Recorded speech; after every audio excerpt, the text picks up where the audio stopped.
보시겠습니다. 오늘 말씀은 요엘서 2장 18절에서 27절까지 보겠습니다. 구약성서 1272페이지에 있습니다. 요엘서 2장 18절에서 27절까지 보겠습니다.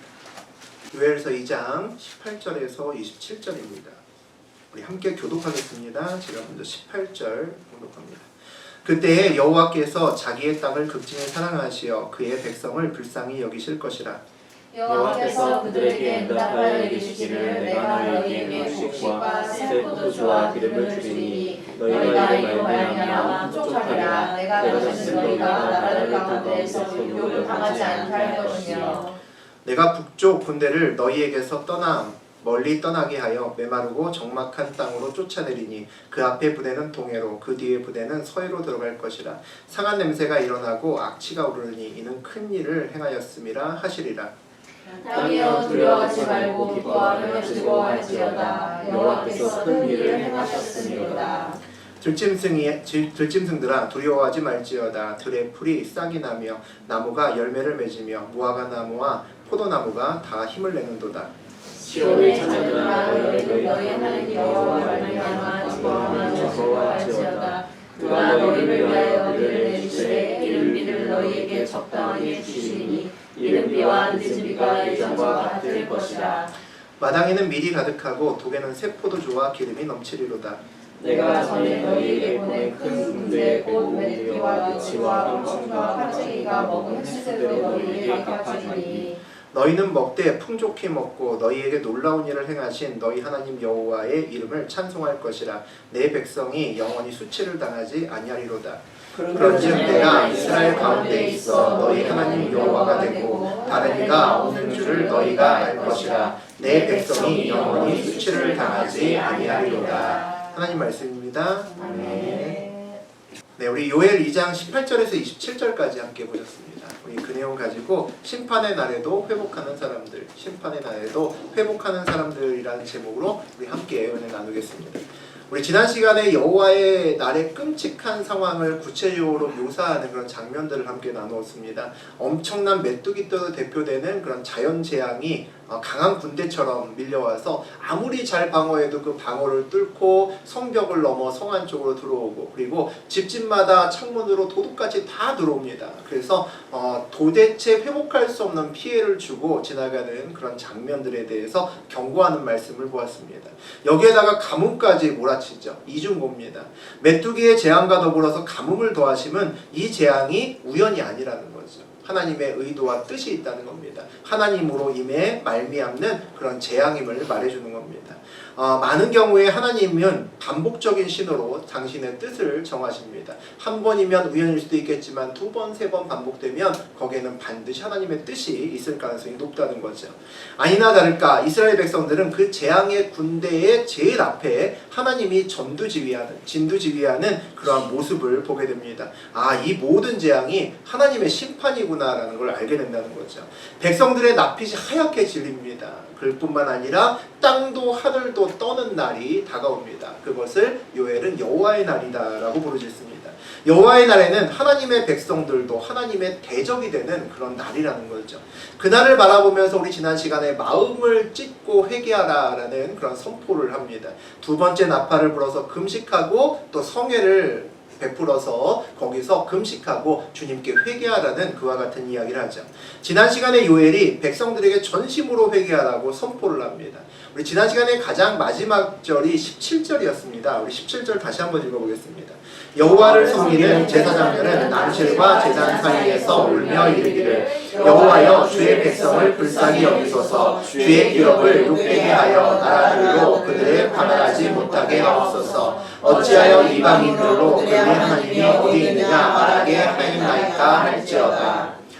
지난 시간에 17절 마지막 절인데 이 마지막 절은 우리 제사장들, 어떻게 보면 우리 영적인 지도자죠. 대표되는 사람이 이와 같은 성례를 베풀고 그 자리에서 무릎 꿇고 하나님께 기도하면서 회개하면서 또 그들의 기도 제목을 올리는 그런 기도문입니다. 그게 이제 17절인데 17절에 보게 되면 제사장들이 울며 탄식하는 그 구체적인 내용에 보게 되면 세 가지 정도의 기도 제목이 있음을 볼 수가 있습니다. 우리 첫 번째는 여호와여 주의 백성을 불쌍히 여기소서라고 얘기를 하죠. 그게 첫 번째입니다. 주님 우리를 불쌍히 여기십시오 라고 하는 것이 첫 번째 기도 제목이고요. 두 번째는 주의 기업을 욕되게 하는 그런 나라들이 우리를 지배하지 못하게 하옵소서라고 기도합니다. 주변에 있는 이방 민족들에 의해서 지배되지 않도록 하나님 우리를 자유롭게 놔달라고 그들로부터 해방시켜달라고 그렇게 기도를 합니다. 마지막 세 번째 기도 제목은 뭐냐면 이방인들이 니네들 하나님은 어디 있느냐라고 한다는 거죠. 그 조롱을 하지 못하게 만들어 달라고 하나님이 그만큼 강력한 우리의 하나님임을 드러내달라고 그렇게 세 가지 정도로 요약되는 기도 제목을 올리는 것을 알 수 있습니다. 그럼 하나님께서 이 성회의 날 그 금식을 한 모여있는 이 백성들이 부르짖는 저 세 가지 기도 제목에 대해서 어떻게 응답하시는지에 대한 조금 더 구체적인 내용이 오늘 여러분과 함께 나누는 이야기라고 보실 수 있겠습니다. 우리 먼저 18절과 19절 상반부를 읽어보겠습니다. 그때 여호와께서 자기의 땅을 극진히 사랑하시어 그의 백성을 불쌍히 여기실 것이라. 여호와께서 그들에게 응답하여 이르시기를 내가 너희에게 곡식과 새 포도주와 기름을 주리니 너희가 이로 말미암아 흡족하리라. 요엘서를 함께 나누고 있는데 오늘 네 번째 시간인데 이 네 번째 시간 전까지는 계속 암울하고 어두운 이야기만 나왔었습니다. 더 나빠질 수 없는데도 불구하고 더 나빠질 거라고 얘기를 하고 하나님께서 이제는 더 몰아쳐서 한 명도 못 빠져나갈 거야 막 이렇게 협박하는 그런 내용을 계속 봤죠. 그런데 이 18절부터는 이거 요엘서 맞아? 라는 느낌이 들 정도로 완전히 바뀐 분위기를 볼 수가 있습니다. 화에서 복으로 열차를 갈아탄 것 같은 그런 느낌이 든다는 거죠. 오늘은 시작부터 여호와의 사랑과 긍휼로 말씀이 시작되는 것을 볼 수 있습니다. 18절과 19절은 17절에서 우리 조금 아까 첫 번째 기도 제목이 그거였죠. 주의 백성을 불쌍히 좀 여겨주십시오 라고 제사장이 기도했는데 그것에 대한 응답이 바로 나옵니다. 17절 시작부터 바로 하나님께서 내가 백성들을 긍휼히 여길 거다, 불쌍히 여긴다 라고 바로 대답을 하십니다. 하나님께서 그의 황폐화된 땅을 안타깝게 여기고 그의 백성을 긍휼히 여긴다라고 바로 답변을 해주십니다. 응답을 바로 내리신다는 거죠. 이렇게 갑자기 분위기가 180도 바뀐 이유가 뭘까요? 아마 오늘 본문 앞에서 우리 지난 시간에 다루었던 회개의 내용 때문일 겁니다. 그게 굉장히 중요하겠죠. 회개의 사건에 이어서 바로 회복의 사건이 연이어서 오늘 나오고 있습니다. 무엇을 의미할까요? 회복을 하려면 그 회복 전에 반드시 회개가 있어야 된다라는 것을 알려주죠. 그리고 회개하면 용서받고 또 회복될 수 있다는 것도 알려줍니다. 다시 말하면 이런 얘기죠. 우리가 진정으로 회개하면 하나님의 용서와 회복을 확신하고 기대해도 좋다라는 걸 얘기해 주는 겁니다. 그러니까 우리가 회개할 때 하나님이 그것을 반드시 받아줄 거고 내가 회개할 때 하나님이 반드시 용서하고 그리고 회복시켜 주실 것을 우리가 마음껏 기대해도 좋다는 겁니다. 그 마음이 있기 때문에 전심으로 회개할 수 있다는 거죠. 우리는 회개는 하나님 말씀만 들리면 누구나 할 수 있다고 생각하지만 실제로는 그렇지 않습니다. 우리 성경에도 대표적으로 우리 선지서를 나누고 있잖아요. 선지서는 그 선지자들이 가서 야 니네 회개해 이 말로 시작을 합니다. 근데 그 많은 우리가 이제 앞으로 나눌 선지서 중에서 단 3권의 책만 실제로 백성이 회개합니다. 요엘서가 그렇고요. 그리고 우리가 이전에 나누었던 요나. 근데 사실 요나서는 이스라엘 백성들이 회개하는 건 아니죠. 이방 땅, 그 니느웨가 회개하는 거죠. 이스라엘은 회개하지 않습니다. 어쨌든 그것까지 포함해서 그 다음에 우리가 앞으로 다룰 학계라는 서가 있습니다. 이 3개의 책만 선지자들의 말에 따라서 회개를 하고 나머지 책들은 선지자들이 피가 터지게 목이 터지게 목청껏 외치면서 회개하라라고 그렇게 얘기를 해도 전부 다 회개하지 않습니다. 아무도 회개하지 않고 귀를 막고 돌아섭니다. 우리는 하나님의 말씀을 듣지 못해서 회개하지 못한다라고 생각하기도 합니다. 그리고 하나님의 뜻을 알지 못해서 내가 순종하지 못하지 내가 뜻만 알면 얼마든지 순종할 수 있어 라고 생각하는데 그렇지 않다는 거죠. 우리는 그렇게 생각할지 자신은 스스로 자신이 있을지 모르겠지만 이 성경의 내용에서 보면 성경의 많은 곳에서 그렇지 않다라고 하는 것을 성경에서 증거하고 있습니다. 순종의 마음이 부족해서 하나님을 온전히 신뢰하지 못해서 우리가 회개하지 못하고 우리가 순종하지 못합니다. 불순종하는 경우가 훨씬 더 많다는 거죠. 우리가 하나님의 말씀을 들으려고 하는 것도 중요하고 하나님의 뜻이 어디 있는가를 알려고 하는 것도 중요하지만 더 중요한 것은 내가 이 길을 걸으면서 순종하려고 하는 마음, 여호와를 경외하려고 하는 마음부터 가다듬고 그것을 믿음으로 결단하는 것이 훨씬 더 중요할 때가 많습니다. 너희에게 곡식과 새 포도주와 기름을 주리니 너희가 이로 말미암아 흡족하리라 라고 이야기합니다. 하나님께서 곡식과 새 포도주, 기름을 주실 것을 약속합니다. 그리고 그 양도 찔끔찔끔 주는 것이 아니라 아주 풍족하게, 흡족하게 주신다라고 이야기를 합니다.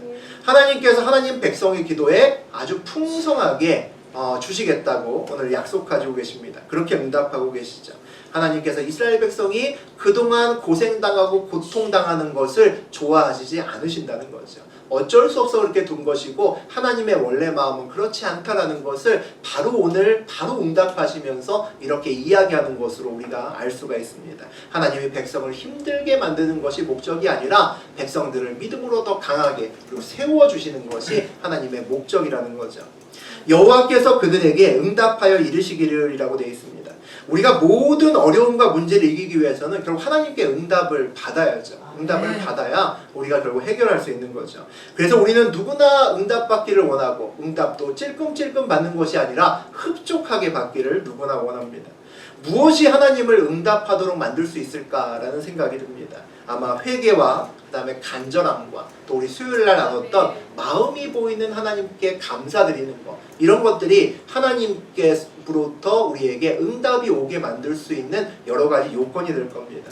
우리가 살면서 어떤 문제를 만났을 때 전심으로 간절히 회개하고 우리가 거룩하고 신실한 마음을 하나님께 보여드리는 것은 아주 중요합니다. 그런데 하나님의 응답에 대해서 그것보다 더 근본적이고 더 중요한 것이 있습니다. 하나님께서 응답하셨다라고는 19절 바로 앞에 백성들의 간절한 회개와 기도와 이런 것들이 나오는 것이 아니라 그 19절 바로 앞에 나오는 18절에서 다른 내용으로 채워지는 것을 볼 수가 있습니다. 여호와께서 자기의 땅을 극진히 사랑하시어 그의 백성을 불쌍히 여기실 것이라 라고 이야기를 하죠. 하나님께서 극진히 사랑하시고 불쌍히 여기셨다라고 18절에서 이야기를 합니다. 회복할 수 없는 피해와 손실 그리고 미래에 대한 공포 때문에 아무것도 기대할 수 없고 소망이 보이지 않는 그 자리에서 끝이 보이지 않는 그 자리에서 재앙을 회복으로 바꾸는 것의 시작점은 거기에 여호와의 긍휼과 사랑이 있다는 거죠. 하나님이 우리에게 응답하시는 그 본질적인 뿌리에는 우리의 기도, 의로움과 선행, 간절함, 회개, 그거보다 먼저 하나님의 사랑과 긍휼이 있다는 겁니다. 부족해도 잘한 것이 없어도 자식은 부모에게 땡깡도 놓을 수 있고 또 억지도 부릴 수 있습니다. 내 부모이기 때문이죠. 나를 사랑하는 것을 알기 때문에 가능합니다. 다 우리는 누울 때 보고 다리 뻗죠. 우리의 부모가 나를 낳아주신 친부모가 아니라 알고 보니까 아줌마 아저씨라면 우리의 자녀들을 저는 절대로 우리 엄마 아버지에게 우길 수 없을 겁니다. 무언가 달라고 할 때 눈치부터 보겠죠. 들어줄까 안 들어줄까, 이거 사달라고 하면 안 되겠지, 좀 더 싼 걸로 얘기해야 되지 않을까, 아마 그럴 겁니다. 걱정부터 하겠죠. 그런데 우리 자녀들은 또 우리도 그랬었죠. 부모들에게 요구할 때 마치 뭐 맡겨놓은 것처럼 얘기합니다. 적지 않은 금액인데도 막 사달라고 생떼를 부립니다. 돈 없다고 해도 있는데 왜 그러냐고 하면서 사달라고 그러죠. 왜 그럽니까? 자꾸 우기면 들어주시는 걸 알기 때문입니다. 그래서 우리도 어려움이 닥칠 때마다 하나님께 응답해달라고 그래서 기도할 수 있는 겁니다. 우리가 하나님의 자녀이기 때문이죠. 만약 우리가 그만큼 이전에 충분한 선도 쌓고 의도 쌓고 하나님 앞에서 보여줄 것이 아주 많아야 하나님이 응답하신다면 누가 감히 하나님께 가서 무엇을 해달라고 입을 열 수가 있겠습니까? 성경에서 나오는 그 유명한 욥이나 뭐 노아나 동방의 의인이라고 하나님께서 말씀하셨던 그런 사람들이야 하나님께 가서 뭐 좀 해달라고 할 수 있겠지만 우리는 아마 입도 뻥끗 못할 겁니다. 하나님과 우리 사이에 막힌 것이 있으면 안 된다는 거죠. 아무것도 가린 것이 없어야 됩니다. 무엇이든지 막히거나 가리워진 것이 있다면 그것은 우리로 말미암은 죄일 겁니다. 우리가 회개해서 회개해야 되는 이유는 하나님과 우리 사이에 막힌 담을 제거하는 겁니다. 회개가 곧 하나님의 응답을 부르는 중요한 도구이긴 하지만 그보다 더 중요한 것은 하나님께서 우리를 사랑하시기 때문에 우리 기도에 응답하신다는 것을 잊으면 안 된다는 거죠. 우리 신앙의 뿌리에 하나님의 사랑이 아주 깊이 자리 잡고 있어야 된다는 겁니다. 그래야 우리가 어떤 모습이든지 간에 정말 부끄럽고 때로는 죄를 지어서 얼굴을 들 수 없을 정도의 그런 상황에서도 우리가 하나님 앞에 나갈 수 있는 겁니다. 내 아버지이기 때문이죠. 우리가 있는 그들의 모습으로 나갈 수 있다는 거죠. 그리고 우리가 어떤 상황에서 어떤 죄를 짓더라도 우리가 하나님께는 용서와 그리고 회복을 하나님께 구할 수 있는 겁니다. 기대할 수 있다는 거죠. 그 용서와 회복이 나의 선에 기인하는 것이 아니라 하나님의 사랑에 기인하기 때문에 우리가 하나님 앞에 나갈 수 있다는 겁니다. 제사장의 두 번째 아까 기도 제목이 그거였습니다. 주의 기업을 욕되게 하는, 우리를 지배하려고 애쓰는 저 이방 나라들이 우리를 마음대로 지배하지 못하게 하옵소서라는 것이 두 번째 기도 제목이었죠. 그에 대한 응답이 19절의 하반부와 20절에 나와 있습니다. 우리 함께 읽어보죠. 내가 다시는 너희가 나라들 가운데에서 욕을 당하지 않게 할 것이며 내가 북쪽 군대를 너희에게서 멀리 떠나게 하여 메마르고 적막한 땅으로 쫓아내리니 그 앞에 부대는 동해로 그 뒤에 부대는 서해로 들어갈 것이라. 상한 냄새가 일어나고 악취가 오르니 이는 큰 일을 행하였음이라 하시리라. 내가 다시는 너희가 나라들 가운데서 욕을 당하지 않게 할 거다라고 대답하십니다. 그게 바로 아까 두 번째 기도 제목의 바로 답이 될 수가 있는 거였죠. 얼마나 급하셨는지 이렇게 해주겠다라는 내용은 나중에 이야기하고 먼저 일단 수치를 당하지 않게 할 거야, 욕당하지 않게 할 거야, 바로 이렇게 응답을 하십니다. 이제 이스라엘 백성들을 끝까지 하나님께서 지키시겠다고 약속하는 거죠. 이스라엘 전역을 쓸고 지나갔던 메뚜기 떼가 있었습니다. 그 메뚜기 떼를 메마르고 적막한 땅에 생명이 살 수 없는 그런 땅으로 몰아내시겠다고 얘기를 하십니다. 그리고 그들을 동해와 서해로 들어가게 하신답니다. 그래서 모두 바다로 들어가서 없앤다는 거죠. 이 동해는 지중해를 얘기하고 서해는 사해를 이야기합니다. 그 양쪽으로 전부 다 양분해서 뿌리째 재앙의 근원을 사라지게 하시겠다라고 약속하십니다. 상한 냄새가 일어나고 악취가 오르리니 이는 큰 일을 행하였습니다. 바다에 뛰어들어간 수많은 메뚜기 떼들, 셀 수 없는 메뚜기 떼들이 들어가 죽고 난 다음에 실체가 둥둥 뜨겠죠. 거기서 썩어서 악취가 날 거다라고 이야기를 합니다. 내가 대적들을 모두 물리쳐 줄게, 이렇게 간단하게 대답해줘도 되는데 그들을 어디서 내쫓아서 어떻게 될 거고, 심지어는 그 시체들이 하도 많아서 냄새가 니네들 코를 찌를 거야, 뭐 이런 얘기까지 말씀을 하십니다. 무슨 얘기냐면 아주 이례적이라는 겁니다. 하나님은 보통 우리에게 응답하실 때 그 자세한 방법을 이처럼 말씀하시는 경우는 아주 드뭅니다. 우리가 어떤 일이 있어서 여러분도 아마 많이 느끼실 겁니다. 때로는 너무 힘들어서 기도원에 저도 가끔 올라갔는데 기도하면서 막 하나님 어떡하죠? 하나님 살려주세요. 막 기도하면 밑도 끝도 없는 응답을 많이 하십니다. 평안히 가라 내 아들아, 막 이러시고 두려워하지 말아라 내가 너와 함께 할 것이다. 내지는 두 주인을 섬기지 말아라, 이렇게 응답을 하신다는 거죠. 그래서 기도 응답을 받은 후에 우리가 좀 당황을 합니다. 우리는 좀 더 구체적으로 내가 5천만 원이 필요하면 그 돈을 어떻게 주실 것인지, 새마을본고에서 얼마를 주고 누가 얼마를 주고 이걸 원하는데 하나님은 그렇게 응답하시는 경우가 거의 잘 없습니다. 우리 입장에서는 약간 뜬구름을 잡는 거나 아니면 비유로 말씀을 하시는 거죠. 그래서 응답 받은 후에 한편으로는 감사하지만 그 응답이 해석이 되지 않아서 그 응답이 또 다른 기도 제목이 됩니다. 그래서 하나님 도대체 이게 무슨 말입니까? 라고 또 기도하는 그런 경우가 상당히 많이 있습니다. 그런데 오늘 이스라엘 백성들에게는 그 대적들을 어떻게 물리치고 어떻게 해치우겠다라는 걸 아주 구체적으로 말씀을 하십니다. 하나님께서 이 백성들에게, 이 고난 중에 정말 힘들었던 이 백성들에게 더 확신을 주시고자 하는 거죠. 그들이 얼마나 그동안에 힘들었는 걸 알기 때문에 내가 정말 이렇게 해서 이렇게 해결해 줄 거야 라고 아주 구체적으로 말씀을 하십니다. 그들에게 큰 위로와 사랑을 표현하시는 하나님의 모습을 볼 수 있는 거죠. 백성이 얼마나 안타깝고 얼마나 궁휼했으면 하나님 이렇게 답을 하시는 걸까요?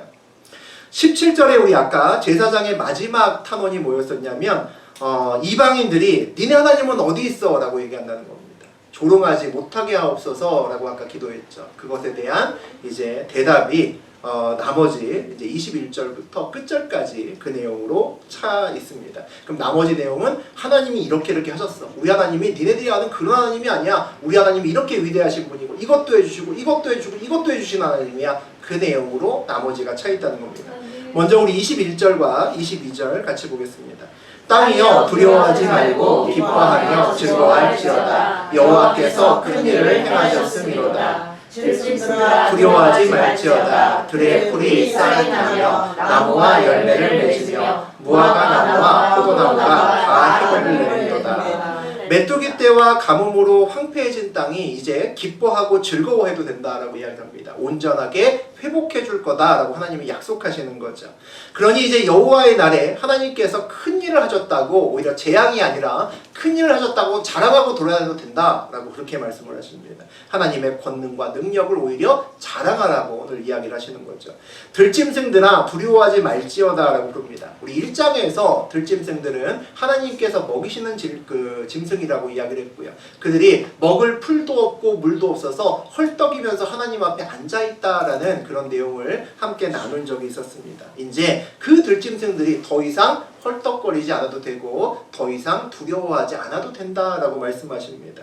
들에 다시 이제 풀이 날 거고 무화과 나무와 포도나무에서 다시 열매를 맺을 거다라고 하나님이 약속하십니다. 하나님께서 다시 보살피신다는 거죠. 그들을 다시 품에 안고 먹이시고 입히신다는 겁니다. 하나님이 다 회복시켜 주실 거야 이렇게 약속을 하십니다. 23절과 24절 보겠습니다. 시온의 자녀들아 너희는 너희 하나님 여호와로 말미암아 기뻐하며 즐거워할지어다. 그가 너희를 위하여 비를 내리시되 이른 비를 너희에게 적당하게 주시니 이른 비와 늦은 비가 예전과 같을 것이라. 마당에는 밀이 가득하고 독에는 새 포도주와 기름이 넘치리로다. 시온의 자녀들은 우리 하나님의 자녀를 의미하죠. 시온은 성전이 있는 곳입니다. 예루살렘을 의미하죠. 그래서 하나님의 자녀들을 시온의 자녀라고 얘기를 하고 있습니다. 하나님의 자녀들은 모두 다 기뻐하고 즐거워하라라고 말씀하시죠. 기뻐하고 즐거워할 이유는 하나님께서 이제 드디어 비를 내리기 시작하셨기 때문입니다. 그러니까 기뻐하고 즐거워하고 박수쳐도 된다는 거죠. 이제 가뭄이 해소된다는 겁니다. 가뭄이 해소된다는 얘기는 이제 드디어 바로 앞절에서 21절과 22절에서 나누었던 것처럼 이제 들에는 풀이 다시 자라기 시작할 거고 나무에는 다시 과실이 맺히기 시작할 거고 이제 풍요롭게 먹을 수 있는 기본이 마련된다는 거죠. 이른 비와 늦은 비가 예전과 같을 것이라고 이야기를 합니다. 그런데 그 비가 그냥 비가 아니라 이른 비와 늦은 비랍니다. 이른 비는 곡식을 처음 심을 때 도움이 되는 비를 이른 비라고 부르고 늦은 비는 과실이 열리는데 도움이 되는 그런 비를 이야기합니다. 이 이른 비와 늦은 비는 어찌 보면 우기 외에 다른 때 곡식을 위해서 하나님이 특별한 때에 하나님의 섭리로 주시는 비입니다. 그러니까 그냥 우기 때 마구 내리는 비가 아니라 그 비를 보면 무슨 생각이 듭니까? 아, 하나님의 사랑의 비구나 라는 생각이 든다는 거죠. 그래서 이른 비와 늦은 비는 하나님이 우리를 보살피고 있구나를 느낄 수 있는 그런 비입니다. 그냥 비가 아니라 하나님과 이스라엘 백성 사이에 온전히 회복되고 있음을 알려주는 그런 비라는 거죠. 메뚜기 때도 지나가고 가뭄도 지나가고 다시 곡식이 풍성해지고 포도주와 과실이 넘치면 모든 사람이 박수치고 모두 즐거워하죠. 얼마 전까지는 먹을 것도 없었는데 이제 과일도 먹을 수 있고 온 천지에 먹을 것도 투성이가 됩니다. 마당에는 밀이 가득하고 독에는 새 포도주와 기름이 넘친다라고 이야기를 합니다. 얼마나 풍성해졌는지 볼 수 있는 대목이죠. 모든 사람이 기쁘고 즐거워할 수밖에 없습니다. 시온의 자녀들아 너희는 너희 하나님 여호와로 말미암아 기뻐하며 즐거워할지어다 라고 써있죠. 그런데 오늘 성경은 하나님 여호와로 말미암아 기뻐해야 된다라고 이야기를 합니다. 이스라엘 백성들이 모두 시온의 자녀들이기 때문이죠. 세상 사람들과 하나님 백성은 기쁨의 근원지가 달라야 된다라고 이야기를 하는 겁니다. 세상은 곡식을 보고 새 포도주를 보고 기뻐합니다. 그걸 치고 박수를 치죠. 그런데 하나님의 백성은 여호와로 말미암아 기뻐하고 즐거워야 된다는 얘기입니다. 다른 이야기입니다. 다른 이야기죠. 그런데 정말 이렇게 부족함이 없는 가운데에서 마당에 가득한 밀이 보이고 도간에 가득 찬 포도주와 기름이 보이는데 그것 때문이 아니라 하나님 때문에 기뻐할 수 있을까? 우리가 좀 생각해 볼 필요가 있는 것 같습니다. 왜 우리는 여호와 때문에 그 순간에 기뻐해야만 되는 것일까도 생각해 볼 수 있는 거죠. 오늘 본문을 보니까 그가 너희를 위하여 비를 내리시되 라고 되어 있습니다. 이 모든 풍성함의 근원이 뭡니까? 그가 너희를 위해서 비를 내리셨기 때문입니다. 하나님이 우리를 위해서 비를 내리셨기 때문이라는 거죠. 그러니까 그 비는 그냥 비가 아니라 하나님의 사랑이라는 겁니다. 비를 보면서 밀과 가실이 풍성하게 자라갔구나 라고 생각하는 것이 아니라 비를 보면서 하나님을 떠올릴 수 있어야 된다는 얘기죠. 이 작은 시각의 차이가 엄청나게 큰 신앙의 어떤 결과를 가져옵니다. 우리 모두 이제 어렸을 때 내가 정말 가지고 싶은 것이 있으면 부모님께 조릅니다. 결정적으로 돈이 없기 때문에 조르는 거죠. 돈 있으면 내가 사도 되는데 없으니까 엄마한테 아버지한테 아쉬운 소리 하면서 애교 부려가면서 뜯어냅니다. 어느 날 부모님이 비싼 건데 정말 그거를 사주실 때가 있습니다. 그럼 정말 기쁘죠. 그런데 그 기쁨이 내 손에 들린 선물 때문이 아니라 그 선물을 주신 부모님 때문에, 엄마 아빠 때문에 기뻐해야 된다는 겁니다. 자녀가 내가 준 선물에 기뻐할 수 있죠. 그러면 그 선물을 준 이후에 자녀와 나와의 관계가 별로 변화가 없습니다. 잠시 나에게 감사하지만 그 다음에 그 자녀의 모든 신경은 선물에 집중하기 때문입니다. 자녀가 그 선물을 준 나의 사랑에 기뻐하면 그 선물을 줌으로 자녀와 나와의 관계가 한 걸음 더 나가서 가까워집니다. 자녀가 선물을 볼 때마다 나를 쳐다봅니다. 선물을 볼 때마다 부모님의 사랑을 생각해서 감사한다는 거죠. 자녀가 선물을 기뻐했는지 나를 기뻐했는지 알 수 있는 또 다른 좋은 방법이 하나 있습니다. 그렇게 내가 선물을 기대하지 않았던 좋은 선물을 주고 난 다음에 얼마 있다가 다음번에 자녀의 소원을 거절했을 때의 반응을 보면 알 수 있습니다. 이전에 부모의 사랑 때문에 정말 기뻐한 아이는 다음번의 거절에 상처받지 않습니다. 먼저 받은 부모님의 사랑을 기억하고 있기 때문이죠. 선물에 기뻐한 아이는 그 다음번에 거절하면 바로 삐집니다. 바로 불평하죠. 바로 상처받습니다. 이전에 주었던, 이전에 받았던 선물만 남아있기 때문입니다. 부모님의 사랑은 이미 지워진 지 오래이기 때문이죠. 나와 자녀 간의 관계뿐 아니라 사람과의 관계, 부부와의 관계 다 마찬가지입니다. 더 깊어지려면 꼭 기억해야 되는 것이 있다는 거죠. 내가 다른 이에게 주는 모든 것은 물건이 아니라 돈이 아니라 반드시 사랑이어야 된다라고 생각하는 겁니다. 주는 나도 그렇게 생각을 해야 되지만 받는 사람도 그렇게 생각할 수 있도록 우리가 양육하고 교육해야 된다는 겁니다. 우리가 사랑으로 무엇인가를 줄 때, 그것이 물건이든 돈이든 내가 사랑으로 무엇인가를 줄 때 나의 자녀가 반드시 그에 대해서 마음으로 사랑으로 화답할 수 있도록 그렇게 만드셔야 됩니다. 그래야 우리와 자녀의 관계, 우리와 사랑하는 다른 사람의 관계가 끝날까지 그렇게 유지될 수가 있습니다. 더욱더 깊어질 수가 있다는 거죠. 마찬가지입니다. 하나님이 내게 주시는 모든 것에서 우리는 하나님의 마음을 발견하려고 애를 써야 됩니다. 그래야 기도의 응답이 쌓여가면 응답만 쌓여가는 것이 아니라 하나님의 사랑도 내 마음속에서 쌓여가기 때문입니다. 그래야 우리가 세상의 자녀로 계속 남아있는 것이 아니라 오늘 본문의 시온의 자녀로 자리를 옮길 수가 있기 때문입니다. 그래야 우리가 때로는 우리의 기도 제목이 응답되지 않아도 불평하지 않습니다.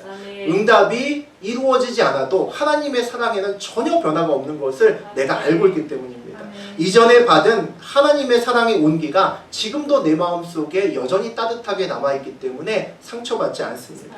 그래서 진짜 그리스도인은 없을 때에도 기뻐할 수 있는 사람입니다. 돈은 부족해도 하나님의 사랑은 여전히 내 안에 가득하기 때문입니다. 그게 되어야 상황에 따라 흔들리지 않고 온전히 주님을 붙들 수가 있습니다. 교회에서 신앙생활하는데 믿음이 잘 자라는 사람과 그렇지 않은 사람이 있습니다.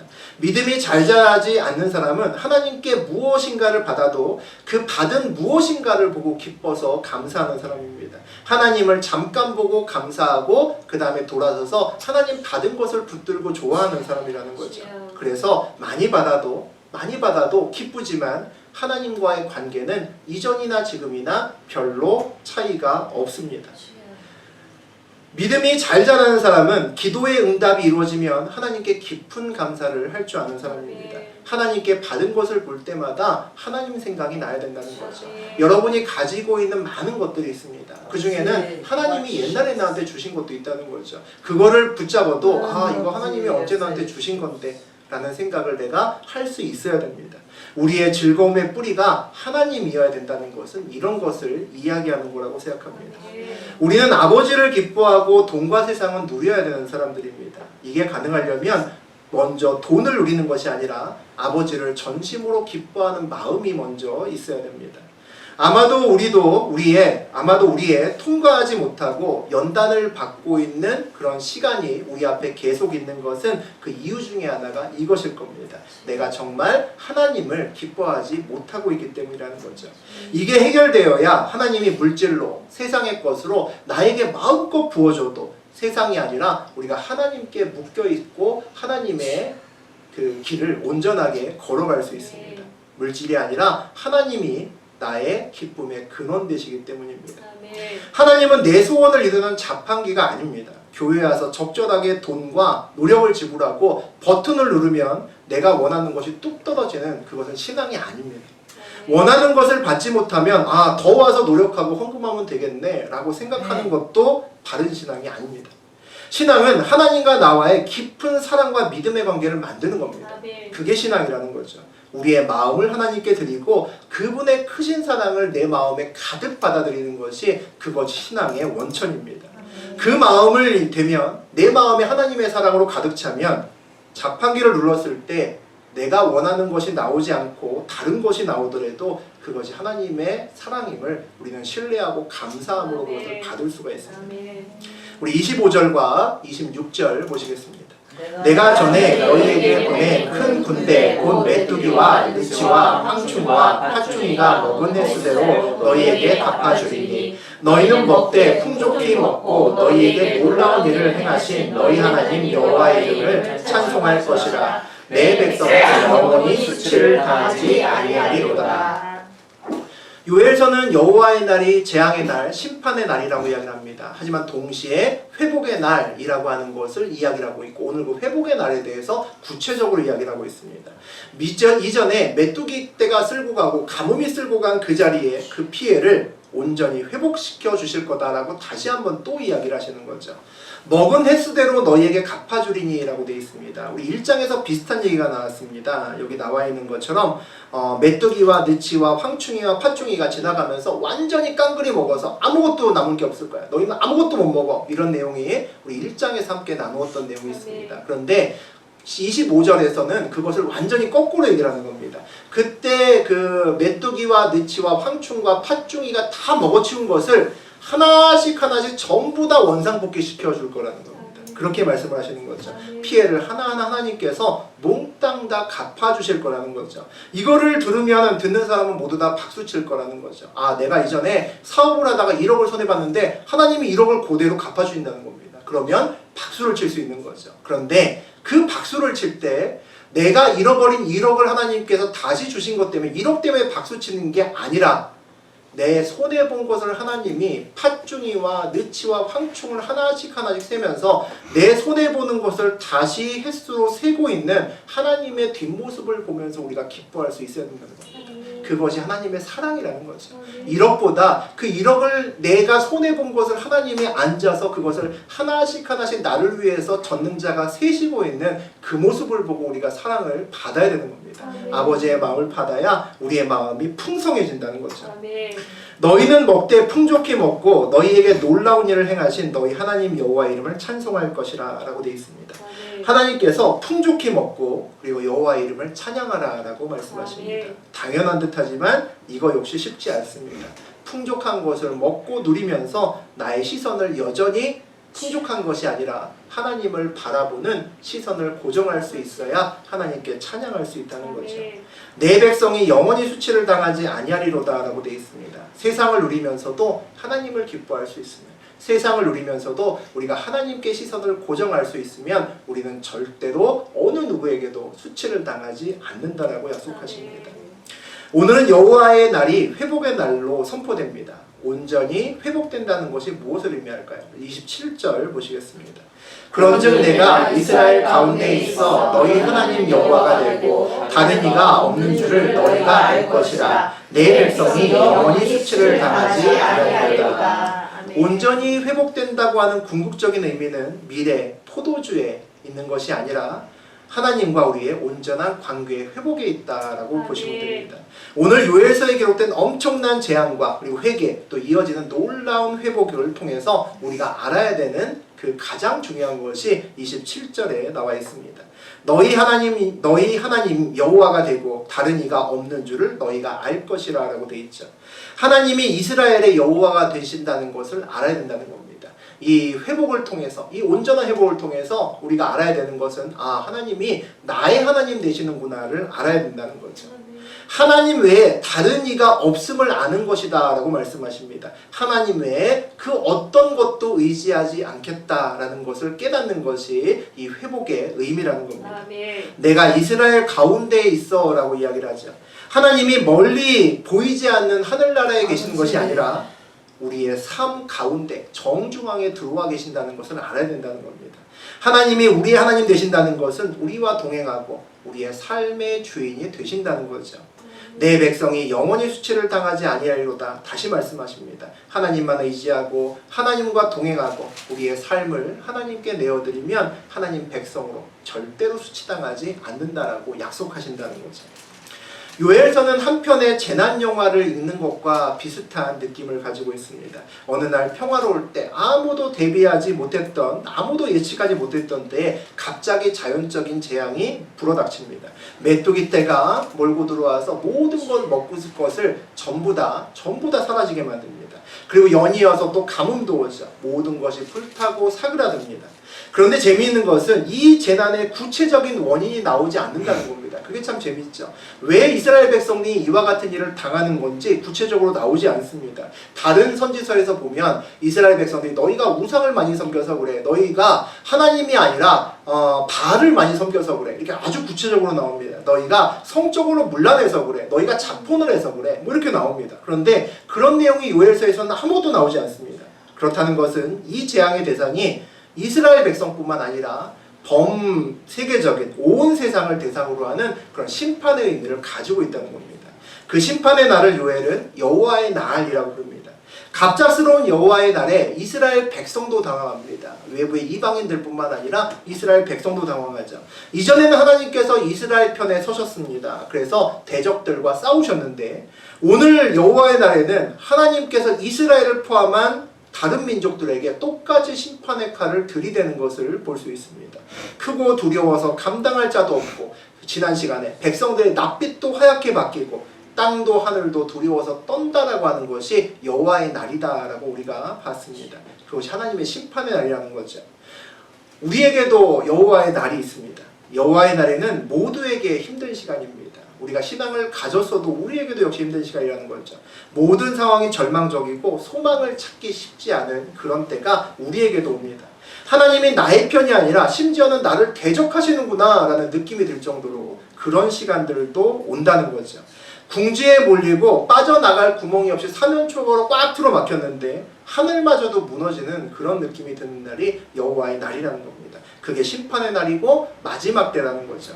그런데 놀랍게도 오늘 보니까 그때도 회복하는 사람들이 있다라고는 성경을 말씀합니다. 같은 심판의 날을 맞이하지만 어떤 사람은 멸망의 길로 그냥 끝나는 사람들이 있는데 다른 이는 도리어 그날이 여호와의 날이 회복의 날로 바뀌는 사람들이 있다는 거죠. 심판의 날에 소망을 꿈꾸는 그런 사람들이 있다라고 이야기를 합니다. 세상은 다 변하고 바뀌어도 오직 변함이 없으신 하나님 한 분이 계심을 아는 사람들이겠죠. 하나님과 나의 신뢰의 뿌리에 나의 노력과 나의 의로움이 아니라 그 안에 온전히 하나님의 사랑에 있음을 아는 사람들일 겁니다. 나의 기도 제목이 모두 거절당해도 상황은 나의 기도 제목과 정반대로 가도 여전히 하나님을 붙드는 그런 사람들이 있습니다. 하나님과 동행하는 시간 속에서 하나님이 주신 선물이 쌓인 사람들은 선물이 사라지면 하나님을 의심합니다. 선물이 오지 않으면 하나님이 나를 사랑하시지 않나 봐 라고 생각합니다. 하나님이 주신 선물이 아니라 마음을 쌓으셔야 됩니다. 하나님의 사랑을 우리 마음에 쌓아 놓으셔야 된다는 거죠. 아멘. 그래야 심판의 날에도 멸망의 날에도 하나님의 사랑을 의심하지 않습니다. 그날에도 하나님의 사랑이 여전히 내 가슴을 채우고 있기 때문입니다. 하나님과의 사랑이 쌓인 사람들은 상황 때문에 기쁨을 놓치지 않습니다. 아멘. 그들의 기쁨의 뿌리는 선물이 아니라 하나님의 사랑에 있기 때문이죠. 아멘.